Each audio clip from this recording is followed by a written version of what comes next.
Welcome to MJ channel. இன்னைக்கு நம்ம சேனல்ல வரக்கூடிய 2026 சட்டமன்ற தேர்தலை முன்னிட்டு தேர்தல் அறிவிப்புகள் எப்பப்போ கொடுப்பாங்க, அதில் முக்கியமாக வந்து பார்க்க போனோம்னா நகைக்கடன் தள்ளுபடியாக இருக்கட்டும், பயிர்க்கடனாக இருக்கட்டும், கல்வி கடனாக இருக்கட்டும், சுய உதவி குழு கடன் தள்ளுபடி குறித்த அறிவிப்புகள் எப்போ வந்து பார்த்தீங்கன்னா தமிழக அரசுலேருந்து தெரியப்படுத்துவாங்க.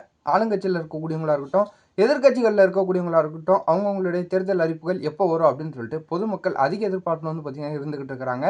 ஸோ அது மட்டும் இல்லாமல் இந்த நகைக்கடன் தள்ளுபடி குறித்த அறிவிப்பில் வந்து பார்க்க போகணும்னா இப்போ பொதுமக்களுக்கு நிறைய விதமான சந்தேகங்கள் வந்து பார்த்தீங்கன்னா இருந்துகிட்டு இருக்குது. அதில் குறிப்பாக வந்து பார்க்க போகணும்னா ஆர்பிஐ புதிய விதிமுறைகள்னால இனிமேல் நகைக்கடன் வைக்க போகிறவங்களுக்கு வந்து பார்த்தீங்கன்னா ஒரு சிக்கல் வந்து பார்த்தீங்கன்னா ஏற்படுத்தியிருக்கிறாங்க. ஸோ ஆல்ரெடி நகையை வச்சுருந்தாங்க கூட வந்து பார்த்தீங்கன்னா அதை ரினியூவல் பண்ண முடியாமல் இருக்கக்கூடிய சூழ்நிலையில வந்து பார்த்தீங்கன்னா இந்த ஆர்பிஐ புது விதிமுறைகள் வந்து இருந்துகிட்டு இருக்குது. ஸோ இனிமேல் நகைக்கடன் வைக்கக்கூடியவங்க என்னென்ன ரூல்ஸ் வந்து பார்த்தீங்கன்னா ஃபாலோ பண்ணி ஆகணும் அப்படிங்கக்கூடிய நிறைய சந்தேகங்கள் இருக்கிற அடிப்படையில் ஸோ இந்த வீடியோ வந்து பார்த்தீங்கன்னா அவங்களுக்கு நம்ம தெளிவாக போட வந்திருக்கிறோம். ஸோ இந்த வீடியோவை ஸ்கிப் பண்ணாமல் ஃபுல்லாக பாருங்கள். இப்போ தான் நம்ம சேனல் ஃபஸ்ட்டாக பார்க்குறீங்கன்னா சப்ஸ்கிரைப் பண்ணி பக்கத்தில் இருக்க பெல் ஐக்கானை கிளிக் பண்ணி வச்சுங்க. வாங்க வீடியோக்குள்ள போய் டீட்டெயிலாக பார்க்கலாம். இந்த ஆர்பிஐ புது விதிமுறைகளுக்கு படி வந்து பார்த்தீங்கன்னா ஒரு வருடத்துக்குள்ளேயே இப்போ இந்த நகையை மீட்டாகணும் அப்படின்னு சொல்லியிருக்காங்க. ஸோ முன்னாடிலாம் வந்து பார்த்தீங்கன்னா வெறும் வட்டியை மட்டும் கட்டி ஜஸ்ட் ரினியூவல் பண்ணி வச்சுப்போம். அதுக்கப்புறமா இந்த தேர்தல் அறிவிப்புகளில் கொடுக்குற மாதிரி வந்து பார்த்தீங்கன்னா அவங்க வெற்றி பெற்று வந்ததுக்கப்புறம் ஜிஓ ரிலீஸ் பண்ணி நகைக்கடன் வந்து பார்த்தீங்கன்னா தள்ளுபடி பண்ணிடுவாங்க. இப்போ வந்து பார்த்தீங்கன்னா கண்டிப்பாக வந்து ரினியூவல் பண்ண முடியாமல் இருக்கிற சூழ்நிலையில் ஸோ புதிய நகையை வந்து பார்த்தீங்கன்னா அந்த 3 சவரன் வச்சுருக்காங்கன்னா 3 சவரனுக்கு புதிய நகையை வச்சு பழைய நகையை வந்து பார்த்தீங்கன்னா மீட்டுக்கலாம் அப்படின்னு சொல்லிட்டு வந்து பார்த்தீங்கன்னா நம்ம இப்போ கடந்த வீடியோவில் சொல்லியிருப்போம். அது மட்டும் இல்லாமல் ஸோ ஒரு நபர் வந்து வருடத்துக்கு 5 முறை வரையும் வந்து பார்த்தீங்கன்னா கடன் பெற்றுக்கலாம் அப்படின்னு சொல்லிட்டு வந்து பார்த்தீங்கன்னா ஆர்பிஐலேருந்து ஒரு புதிய விதிமுறைகளை கொண்டு வந்திருந்தாங்க.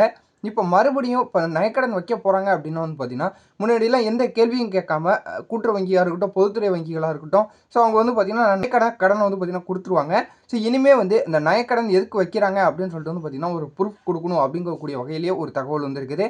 ஸோ இப்போ ஹோம் லோன் கட்ட போகிறோம் அப்படின்னா எதுக்காக அந்த ஹோம் லோன் வாங்குகிறோம், ஸோ பர்சனல் டாக்குமெண்ட்லாம் செக் பண்ணி பார்க்குற மாதிரி நகைக்கடன் வைக்கிறாங்க அப்படின்னாலும் வந்து பார்த்தீங்கன்னா இந்த பேக்கப்பில் நீங்கள் விசாரித்து நீங்கள் அந்த டாக்குமெண்ட்டில் சரிபார்த்து தான் வந்து பார்த்தீங்கன்னா அந்த நபரால் அடுத்து அந்த வட்டியை கட்ட முடியுமா, அசலை கட்டி அந்த நகையை மீட்டுருவாங்களா அப்படின்னு கன்ஃபார்ம் பண்ணிவிட்டு நகைக்கடன் கொடுங்க அப்படின்னு சொல்லிட்டு வந்து பார்த்தீங்கன்னா அந்த ஆர்பிஐலேருந்து புதிய விதிமுறைகளில் இப்போ கொண்டு வந்திருக்கிறாங்க.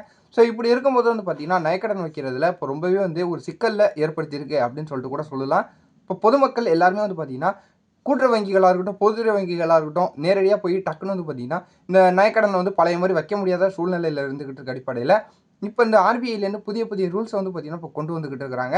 ஸோ எப்படி இருந்தாலும் சரி அறிவிப்புகளில் வந்து பார்க்கும்போது கூட்டுறவு வங்கிகளுக்கு வந்து பார்த்தீங்கன்னா கொஞ்சம் குறைவாக தான் இருந்துகிட்டு இருக்குது. பொதுத்துறை வங்கிகள் வந்து பார்த்தீங்கன்னா ஸோ கொஞ்சம் வந்து பார்த்தீங்கன்னா மக்களுக்கு அழுத்தம் கொடுத்துக்கிட்டு இருக்காங்க. எதுக்காக நகைக்கடன் வைக்கிறீங்க அப்படின்னு சொல்லிட்டு கூட கேட்கக்கூடிய நிலைமையில் இருந்துகிட்டு இருக்காங்க. ஸோ வைக்கக்கூடியவங்க வந்து பார்த்தீங்கன்னா கண்டிப்பாக வந்து இந்த 2026 சட்டமன்ற தேர்தல் முன்னிட்டு இப்போ ஆளுங்கட்சியில் இருக்கக்கூடிய டிஎம்கேவாக இருக்கட்டும், எதிர்கட்சிகளில் இருக்கக்கூடியவங்களாக இருக்கட்டும், அவங்கவுங்க தேர்தல் அறிவிப்புகளில் கண்டிப்பாக வந்து பார்த்தீங்கன்னா அந்த நகைக்கடன் தள்ளுபடியாக இருக்கட்டும், பயிர்க்கடன் தள்ளுபடியாக இருக்கட்டும், சுய உதவி குழு கடன், கல்வி கடன் தள்ளுபடி குறித்த அறிவிப்புகள் கட்டாயம் வந்து பார்த்தீங்கன்னா தெரியப்படுத்துவாங்க. அதுவும் இந்த வரக்கூடிய மாதங்களில் வந்து பார்த்தீங்கன்னா அவங்களுடைய தேர்தல் அறிவிப்புகளை கண்டிப்பாக வந்து பார்த்தீங்கன்னா தெரியப்படுத்துவாங்க. ஸோ அதுக்கு முன்னாடி வந்து பார்த்தீங்கன்னா இனிமேல் நகைக்கடன் நீங்கள் வங்கியில் வைக்க போகிறீங்க அப்படின்னா பொதுத்துறை வங்கியை ஸ்டாப் பண்ணிவிட்டு நீங்கள் எல்லாருமே வந்து பார்த்தீங்கன்னா கூட்டுறவு வங்கிகளில் வச்சா உங்களுக்கு நகைக்கடன் தள்ளுபடி பண்ணுறதுக்கு அதிகப்படியான வாய்ப்புகள் வந்து பார்த்தீங்கன்னா இருந்துகிட்டு இருக்குது. ஸோ அதன் அடிப்படையில் வந்து பார்த்தீங்கன்னா 3 சவரன் வரையும் நீங்கள் கூட்டுறவு வங்கிகளில் வச்சுக்கோங்க. இருந்தாலும் சரி யார் வெற்றி பெற்று வந்தாலும் சரி அவங்க ஜியோ ரிலீஸ் பண்ணி கிட்டத்தட்ட அதுலேருந்து 3லேருந்து 4 மாதத்துக்கு அப்புறம் வந்து பார்த்தீங்கன்னா உங்கள் நகைக்கடன் தள்ளுபடி ஆகிறதுக்கு அதிகப்படியான வாய்ப்புகள் இருக்குது. ஸோ இதை பற்றின அதிகாரப்பூர்வமான தகவல் வேறு ஏதாவது எனக்கு தெரிய வந்தாலும் நான் உங்களுக்கு அதை அடுத்தடுத்த வீடியோவில் அப்டேட் பண்ணிக்கிட்டே இருக்கிறேன். உங்களுக்கு வேறு ஏதாவது சந்தேகங்கள் இருந்தாலும் நம்ம சேனல் கமெண்ட்டில் வந்து பார்த்தீங்கன்னா கேளுங்க. நான் அதை உங்களுக்கு அடுத்த வீடியோவில் நான் அதை தெரியப்படுத்துகிறேன். ஸோ இந்த தகவல் உங்களுக்கு பயனுள்ளதாக இருந்துச்சுன்னா உங்கள் ஃப்ரெண்ட்ஸ் அண்ட் ஃபேமிலி எல்லாருக்கும் ஷேர் பண்ணி விடுங்க. அவங்க பார்த்து தெரிஞ்சுக்கிட்டோம். இதே போல் நல்ல தகவல் நல்ல அப்டேட்டோட நான் உங்களை அடுத்தடுத்த வீடியோவில் வந்து பார்க்குறேன்.